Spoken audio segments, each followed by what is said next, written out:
जेप अध्यक्ष शालिनी गुप्ता आजसू से लड़ेगी, चुनाव कर दी ऐलान।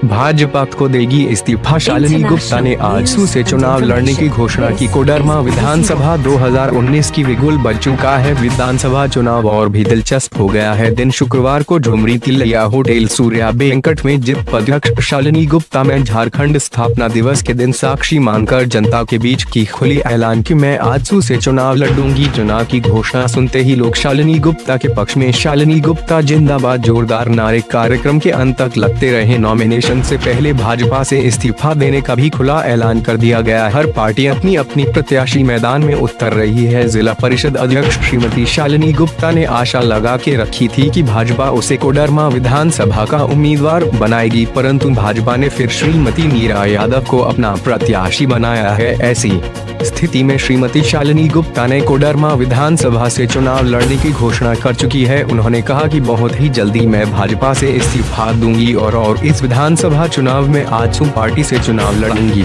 उन्होंने अपने संबोधन में पत्रकारों को बताया कि साल 2010 में एक छोटे से पद से राजनीति की शुरुआत की हूँ। मुझे भाजपा में साहिल शामिल हुए 1 साल हो गए। मैं भाजपा के लिए पूरी शिद्दत से सभी कार्यक्रम में 100% उपस्थिति रखी थी। मैं जब दिल्ली गई थी तो बंद कमरे में टिकट की बात चल रही थी और जैसे ही मुझे पता चला कि टिकट मुझे नहीं मिला, मैं आश्चर्यचकित रह गई। फिर मेरे मन में सवाल उठने लगा कि जिस जनता का मैं इतना सेवा की हूँ, जनता का सेवक हूँ और हमेशा रहूंगी और जनता मुझे जो कहेगी मैं जनता के साथ हमेशा थी और हमेशा उनके सुख दुख में शामिल रहूंगी।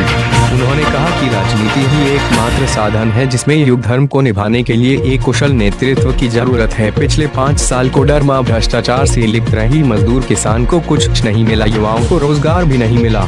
इस समय इनको कई वक्ताओं ने संबोधित किया, जिसमें वार्ड पार्षद बाल गोविंद मोदी, अनिल पांडे, ब्रिज नंदन यादव, उप प्रमुख पवन सिंह, जिला परिषद अबू फयाज, मीणा साव, जाहिद हुसैन आदि के नाम शामिल है।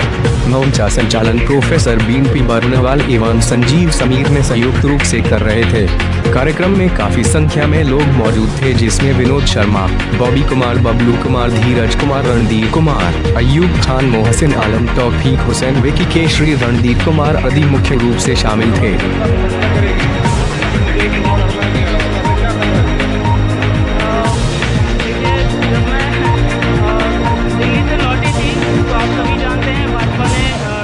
घोषणा नहीं की थी मेरे समर्थन में, तो यहाँ की जो 3.25 लाख मतदाता हैं उनको बहुत बड़ा ठेस पहुँचा था।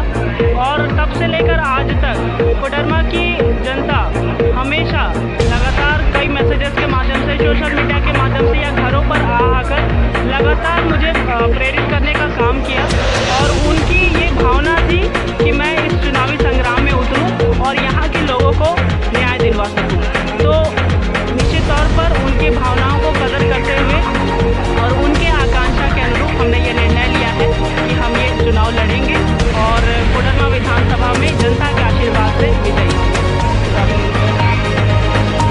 कोडरमा विधानसभा की जो मुद्दे हैं, आप देख रहे हैं कि आधारभूत संरचनाओं की बात करें, जैसे पानी है, बिजली है, सड़क, शिक्षा और स्वास्थ्य जैसे जो मूलभूत समस्याएं हैं जो आम लोगों के प्रति है, आम लोगों के पास है, या फिर कोडरमा की जनता की मान सम्मान का जो विषय है या संरक्षण का जो विषय है, निश्चित तौर पर हर क्षेत्र में हमें काम करना है। और कोडरमा विधानसभा से जो चहुमुखी विकास होने चाहिए थे वो आज कहीं ना कहीं नहीं हो पाए हैं, तो उसको लेकर हम आगे बढ़ेंगे और कोडरमा विधानसभा की जो नगरी है उसे पुनः विश्व विख्यात बनाएंगे। आप जानते हैं कि कोडरमा हमारा जो नगरी है अभ्रक नगरी के नाम से जाना जाता है, लेकिन आज कहीं ना कहीं इस क्षेत्र में कुख्यात ही हाथ लगी है, तो पुनः कुख्यात से विश्व विख्यात करने की दिशा में हमारा ये जो मुद्दा है ये सबसे महत्वपूर्ण मुद्दा है और कोडरमा की जनता को न्याय दिलाने के लिए हम आगे बढ़ेंगे और इन्हीं मुद्दों के साथ चुनाव भी लड़ेंगे। जी, यहाँ के लोगों से हमने काफ़ी तरीके से राय ली है और उनके राय के आने के बाद ही हमने ये निर्णय लिया है कि जो जनता की भावना है उसका सम्मान होना चाहिए। मैंने आप लोगों से पहले भी कहा था कि जनता का निर्णय आना बाकी है। भाजपा ने टिकट की घोषणा ज़रूर की थी, लेकिन निर्णय आना बाकी था। तो हमने यही उनके भावना के अनुरूप निर्णय लिया है कि आजसू से जो पार्टी है मैं उससे अपनी उम्मीदवारी करूँगी।